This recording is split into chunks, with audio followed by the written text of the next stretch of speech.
gama waraqaatii rakkina qabdi laali wanni isin mucayyoo hojii isii bichaa irra sappoortii godhaa yaada waan isin kaleessa keessa dabartisan hin tuqinaa jechaati jirra malee jechuudha mucayyoon gama waraqaatii maali waan Ijamara namni chaalenjiin dabarsin hin jiru bara nutiin fakkeenya farra asirra jirru kun illee akka naaffattaashoo kun illee bar hin himatu malee ilmi dhiiraa akkoo barra akkoo hedduu keessa darbeeti malee kan har'aa sadarkaa kana gahee yookaan uffata bareedaa akkana uffatu koo nuti hundi keenyayyuu koo dachee nyaanneetuma akka sadarkaa kana geenne si galee namni waan kanaan nama tuqu innuyyuu namummaa iyyuu hin qabu ka ilmi namaa eenyumtu ol ka'ee koo lafa ka'ee aftaamii ta'e yookaan mileenara hin taane. Kanaafuu mujattiin hojii waan biyya kana keessa dhuftee rakkoo wayisii mudataa tokko illee hin jiru. Maashaallah alhamdulillah. Ati keessaan sittaas bakka waan isii dhiisaa Mariyaam gabaaf taate. Inshaallah shi. Uma warqii Akkas haasa'aa. Takka moolsaan keessanuu jirtu. Naka bajjii barri naka bajjii isin dhiisaan kabajaa mala. Nagaa fayyaa wabii. Biyya sana dhufuu barbaada. Weezar doktor Wayyee. maal karaarra dhaabeera bakka hin galagara manaa. Adeemi fati ati na dura naarini ati bu'uura siitii yoomillee jechuudha isii akkuma kaleessa harka qabdutti amma boodallee harka qabuu qabda. Akkasii yaada kee dabarfatteetiin jirtaa galatoomi fatii jechuun anaana jechuun fatii maafi mushkilaa yaa Oromiyyiin. Inshaallah. Kana booda inni kabajji abshiira. Yaani bari kabajaan inuma jirti bar haasaa loqodatu garagara amma fakkeenyaaf akka aadaa arsiitti nama xiqqoo wanni isin jedhan kutaa biraatti haadhaanuu si'i jedhan amma haadhaan nu biratti si'i jechuun eebi. Galatoomaa gannatti ija. Hundi keessanis galatoomaa numa na kabajji hundi keessanii galatoomaa. Isin jaaladha maatii nagaa maruuti ya bakka wal dubbisna mana galee bootoo hin qabnedha. Ishi. Atamma waa'ee doktorummaa keetii waa'ee dawaa keetii anuu rabbiisiidha. Siida walee ture reefin kaastu beektaa. Operaasyoonii ta'uu barbaaddanillee jechuudha asumatti kafaltii tokko malee asumatti liivii kanarra operaasyoonii sin godha warri mirmara barbaaddanis mirmaraallee ni jira. Dhuga waarsoo. Tanatan fiddere doktor. Isin takkaan agarreebi. Mariyamaa. Wayyee. Wallahi nagaa. Anuu siida walee ture mamaa sirkiin kaasirreef. Wallahi argine ka ajandaa mucayyoo xiyyanarraa tuqanii Oromoon ture.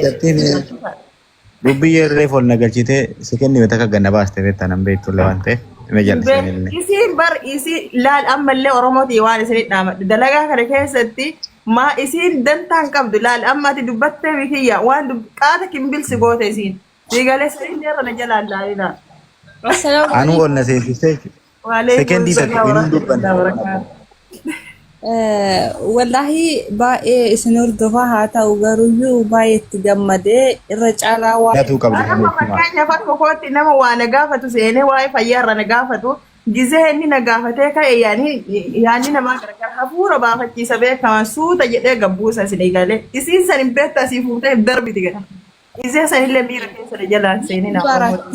Yeroo fi haala balatuu qabdi malee. Balatuu qabdi. Kanaaf jajjabeeffamuu qabdanii wallahi Oromoon isin jajjabeessuu qabaa doktor isinillee akkasuma ofitti qabdanii mootii kanaaf hin geettanii Fatishaalleen maashaallah rabbi sarraa haa jaalatu baay'ee itti gammanne wal jajjabeessuun akkuma jirutti ta'ee isinillee haala dalagaatii yoo isin kan darbitu namni irra laaluu odoon ta'in aaruu odoon ta'in obsa barbaachisaa namni kenna waliif hin obsa. Ani laale ani silaa bira taa beektanii yaani hanga isin waa tokko babbarattuu xiqqishuu isin mashguula sanumaaf yeroo baay'ee biratti argamaa hin jiru. In baratti haga saniif naa obsaaf inshaallah. Inshaallah. Meshi doktor si barbaadetan ture nagaa keessan hundumtuu. Fayyaa keetii nagaa rabbi. Nagaa kiyyaa yoo doktor bichaas miti narsiirree dabalattee jirti Oromoo jajjabeessaayi. Dhugaa Mariyaam Fataashoo rabbi waaqayyo bara keessan jireenya keenya sinaa eebbisu waa yaaddan hundumaanuu galmaan sinaa qaqqabsiisu baay'ee nu kaasanitti gammadee jira. Durumarraan jalqabee isaan hordofaa baay'een itti gammadaa namichattiin tun immoo yoo waan fedhe jette dhugaa rabbii itti naaru naarsitu maaliif kan ittiin gammada malee naarsitu tonkolii garaa keessa hin qabdu mucayyoon dhugaa jirtu haqa jirtu dubbatti iddoo kanammoo waan isin jechuu barbaaddu ilmaan Oromoo jechuudha kaleessa kan ishin dhufte nuti amma mana madaamiitti waamee baay'ee baballeessinee too waan miidiyaan nun argineef malee waa baay'ee nurratti uumama gizee haaraa biyyaa dhufnu jechuudha. Maaliif akka ofii keenyaa sanitti yaadne mucayyoon tun kan dhufte kaleecha ammanumatti haala miidiyaadhaaf saaraa ta'uu baattu waan gurguraa bittaa kanarratti ishiin nama haaraadha nama kaleecha dhufe intas gabboofne xiqqoo ishii Oromoo taragaaggaa waa'ee mucaadhaaf malsii deebistee irratti immoo isin hin galchu maaliif isaan wal beekan inni iyyuu naadhiisa waa'ee ofii kiyyaa'anii jira ani mucayyoon tuni tonkolii hin qabdu ani ishiin beeka waan ta'eef dhiisadha jedhe eengaddas yoo isaan taphatanirra jala deemtanii waa baay'ee arraba barreessaa turtan isin argaatan ture adaraa rabbii jiraati adaraa dhugaa waaqatti amantan ilaalati dhiisaa irraa dhaabbadha bakka isini silmoo mucayyoon tuni bakka kana geechiif itti kaatan wabi laal lubbiyyatu itti adeessa buluuf isin halkan dhugaa ani baay'een isaanitti gammada dhugaa Mariam tiyyan durattumaa jalqabee akkaatan laayif isaanii eegitan Zara nugooti. dhugaan Mariam dhugaan sin jedha isaan takataatalee eegitan galee isaan hordofa dhugaa rabbi ani baay'een isaanitti gammada inna mucayyoon kan dhufte kaleecha irra laalamu bakka haalan bittaa fi gurgurtaa kanarratti xiqqoo ishii ganaadha kaaraa waan taateefu innus iyyuu koo dhufnee yoo waan ta'eef dinuun jedhan deemnee teenyee dhaabbannee waan baay'ee taane mana madaamti hojii baranna miti ree. Abiitti ani mataa kiyya qamisii naa tokko sennaan miiceetti fide yoo balaashi. Hara dhugaa miidiyaatu nu argin malee nuti koo waan baay'ee balleessinee lafa kana geenye akkuma ofii keenyaa sanitti ilaaluu qabna ishiin erga dhufte torban iyyuu hin guunne.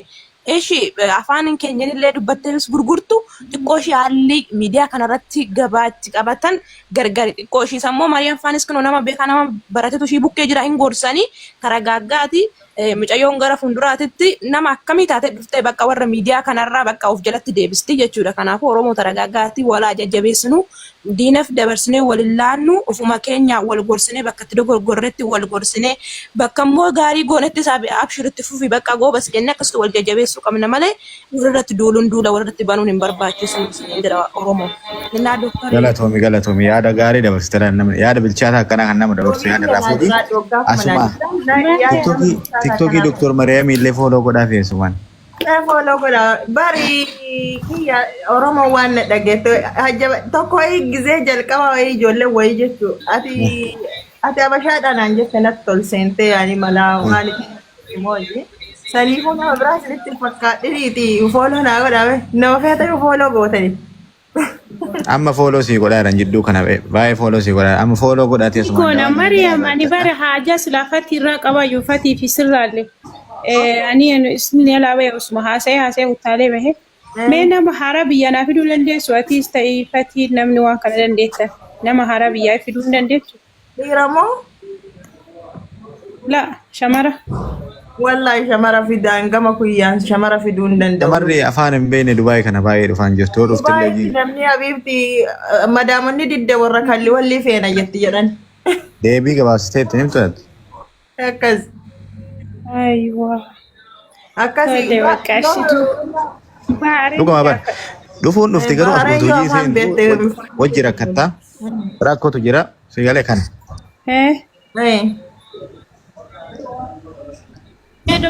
Waa'ee fayyaatiin sittaadhu barbaade. Qabu hayyee baqa farmasiin gaafatu fedheeti. Ammoo gara suudii qoricha nuuf erguu hin dandeessaa lubbuu coggaarran akka malee na guba gara suudii naaf ergite adara. Wayne waa'ee coggaarraa sana nuu gaafatu ture. Wadde wallahi billahi hayyatu dadhabe.